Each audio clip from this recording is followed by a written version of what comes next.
Ya estamos a las 8:45 y mucho que discutir, mucho de qué hablar.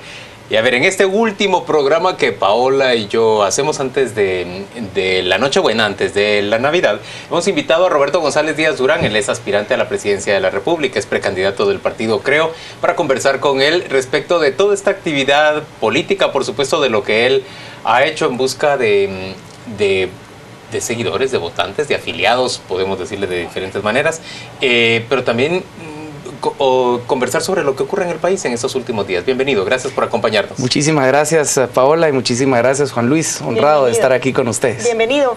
A mí me pica la lengua por hacerle una primera pregunta. Hay gente que considera que usted en estas elecciones de 2015 tenía quizás las más altas probabilidades de desbancar a Álvaro Arzú en la alcaldía metropolitana. Sin embargo, vemos que usted en 2014 hace una alianza, creo, con los unionistas y usted va a participar por primera vez como aspirante a la presidencia. ¿Por qué toma esa decisión si ya estaba tan cerquita de conseguir su objetivo de las últimas dos campañas? Bueno, hay muchos factores, pero tal vez los principales. Uno, al seno del partido, creo, siempre se ha privilegiado mucho el concepto de crear institucionalidad de largo plazo, equipo, etcétera. Y en determinado momento empezamos a discutir qué opciones podíamos tener de cara a la presidencia de la República, toda vez que nuestro candidato anterior había manifestado que era tercera vez y no continuaba más. Entonces, ese es un factor. El otro, a Eddie Suber. Luego, yo en lo personal me fui motivando, digámoslo así, de la coyuntura, de las opciones a futuro que se veían, de cómo marchaba el país, de las, digamos, expectativas que no se iban cumpliendo, y un poco haciendo escenarios a futuro uno empieza de alguna manera a decir, bueno, hay que salirle al paso, a mi juicio, a opciones demagógicas, populistas, falsas a nuestro juicio, y empieza también a tener un tipo de motivación. Pero la tercera fue más que todo emocional. Fue una persona en Chimaltenango, una mujer cabalmente, que me dijo y me confrontó si era un político de vocación. Y yo le dije que creía que sí, derivado de muchos años de haber estado en el sector público. Y me dijo, mire, no lo creo, me dijo. Porque cuando uno es de vocación, tiene muy claro que el rumbo es trabajar por el más necesitado. Y no creo que en la ciudad capital, pese a que tienen problemas, están, digamos, con los problemas como aquí, con esta miseria de no tener salud, de no tener educación, de no tener justicia, de no tener asistencia en nada. Regresé, le cuento a mi esposa de esa experiencia y realmente su orientación y la gente que me quiere dijo, mira, empecé a sentir tu voz interior y dale, sin temor. Entonces, tal vez no es un gran argumento, porque realmente lo he catalogado. Sinceramente, me parece que es muy emocional para una decisión que necesita tanta racionalidad de lanzarse a una campaña. Es que fíjese que es poco razonable que se quede tan cerca. Y algunos dicen, mira, no te achuches, me recuerdo mi hijo. Pero ¿qué es eso cuando uno está consciente de que empieza prácticamente de cero? Canela, ¿qué se puede hacer siendo candidato a la presidencia en una contienda tan competida con aspirantes que parecen tener prácticamente dominadas las primeras tres posiciones de todas las mediciones? Mira, yo la verdad es que si en algo me he fogueado es en tener adversidad en el ámbito electoral. O sea, yo en mis dos competencias enfrenté, especialmente en la última, a dos opciones inmensamente grandes. La de Álvaro Arzú con el partido, digamos, lo oficial para la Municipalidad de Guatemala, y una ola del Partido Patriota con Alejandro Sinibaldi, con un despliegue de recursos nunca antes visto, por lo menos en la historia de la alcaldía de la capital. Y también en cuestiones de encuestas y adversidad, digamos, de una serie de cosas. Entonces, fogueado estoy y no tomo las decisiones un poco de la simpleza o no de dónde ubica de forma oportunista a veces ciertos espacios, sino más bien plantear de la manera más seria posible, aunque parezca a veces poco razonable, proponer una política diferente, y al final los resultados, en el caso mío, han sido sorprendentemente positivos. Y eso me ha dado muchas alas, digamos, o por lo menos entusiasmo de seguir adelante, sobre todo en la última elección, de haber comprobado que el dinero no lo era todo, que era algo que yo sí esperaba casi que comprobar con mucho temor de que fuera cierto. Y yo les puedo decir hoy en día, el dinero en política no lo es todo, ni los recursos. O sea, la gente está el pueblo en general está mucho más avivado, mucho más consciente, mucho más informado. ¿Se necesita helicóptero para recorrer el país realmente? Bueno, yo creo que al final, donde el recurso tiempo es tan, pues siempre es escaso, es el único no recuperable en la vida, pero sí la geografía guatemalteca y a veces la intensidad de cumplir metas en determinados lugares hace ese vehículo algo indispensable. Sin embargo... ¿Usted tiene helicóptero?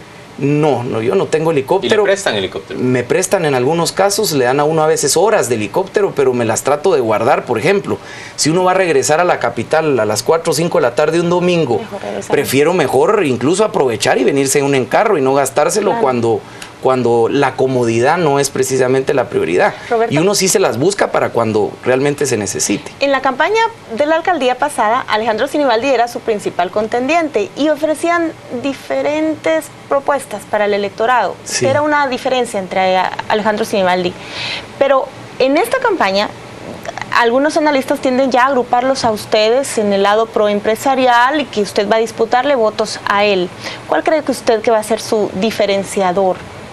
Bueno, en esa contienda. En cuanto a nicho electoral, yo le diría que tienen algo de razón, porque si vemos la segunda vuelta pasada, el Partido Patriota, 7 de cada 10 personas votaron por ellos en el área urbana, donde hay un asentamiento de clase media, digamos, bastante alta, digamos, de media socioeconómicamente para arriba.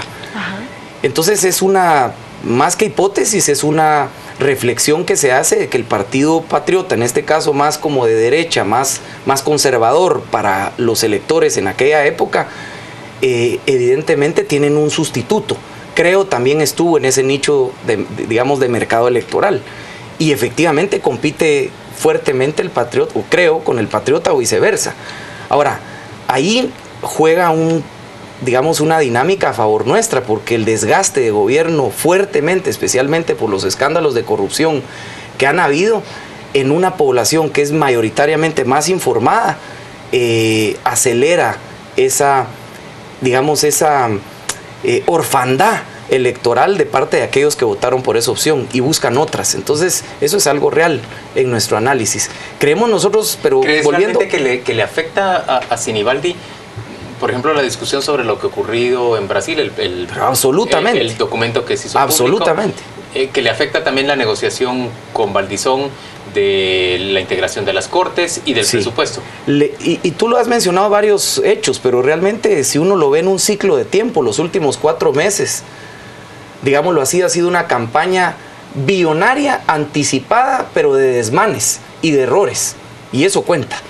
No solo los que tú has mencionado, o sea, lo de las Cortes son los principales, pero el lanzamiento de la forma en que se hizo, desafiando al Tribunal Supremo Electoral, yo diría que incluso el escándalo de Lima en las cárceles aceleró muchas cosas, la cancelación del partido, la alianza, digamos, flagrante que se hizo a nivel legislativo, y a veces se pierde de vista que uno no puede separar publicidad y comunicación de las decisiones políticas. Cuando se ejerce la política, la sustancia es la comunicación. Uno no lo puede separar. Y eso no solo se está sintiendo en el electorado, eso lo percibe uno en la calle, sino que eso lo van a reflejar las mediciones definitivamente. Pero también es una realidad. También se atreven a pronosticar algunos que en esa alianza de Creo y Unionismo, el que va a salir perdiendo es usted, porque el alcalde se quita de encima su principal rival, que fue usted en el 2011, se asegura la reelección en caso de que él decida postularse de nuevo, y usted quedará quizás en un 4º o 5º lugar en la presidencia. ¿De qué forma lo ve usted? Bueno, yo, en cuanto a las expectativas, nosotros tenemos muchísima confianza en el caso de la presentación de nuestra candidatura eventual a ser presidente. La vemos con muy buenos ojos, no solo la vemos con buenas expectativas reales, pragmáticas, de mercado, digámoslo así, sino que estamos haciendo lo que se debe hacer para poder ser una opción competitiva. Trabajar mucho las bases, los cuadros partidarios y en el justo tiempo implementar una estrategia de comunicación adecuada, decente y muy efectiva. Canela, eso es exactamente lo que hice hace 3 años. ¿Qué piensan ustedes en Creo del Tribunal Supremo Electoral? Bueno, yo pienso que entró con muy buen pie a recuperar credibilidad, a recuperar respeto. es algo así como que a un árbitro ya nadie, en un juego de fútbol ya nadie... Pitaba y pitaba y nadie y lo hasta oía. lo pateaban. Han visto que a veces hubo unos partidos en donde hasta el árbitro le agarran la ropa. Lo que hizo fue prácticamente sacarle tarjeta roja a los 11 jugadores. ¿Y qué hace la gente? Pues el escándalo de tenerse que ir del estadio. Y eso sucedió por un tiempo. Luego le da entonces opción a los partidos a que regresen, y creo que en ese momento se agenció de una credibilidad objetable desde el punto de vista jurídico, como fue objetable después también la sanción no solo de la vicepresidenta, sino que de la suspensión del partido.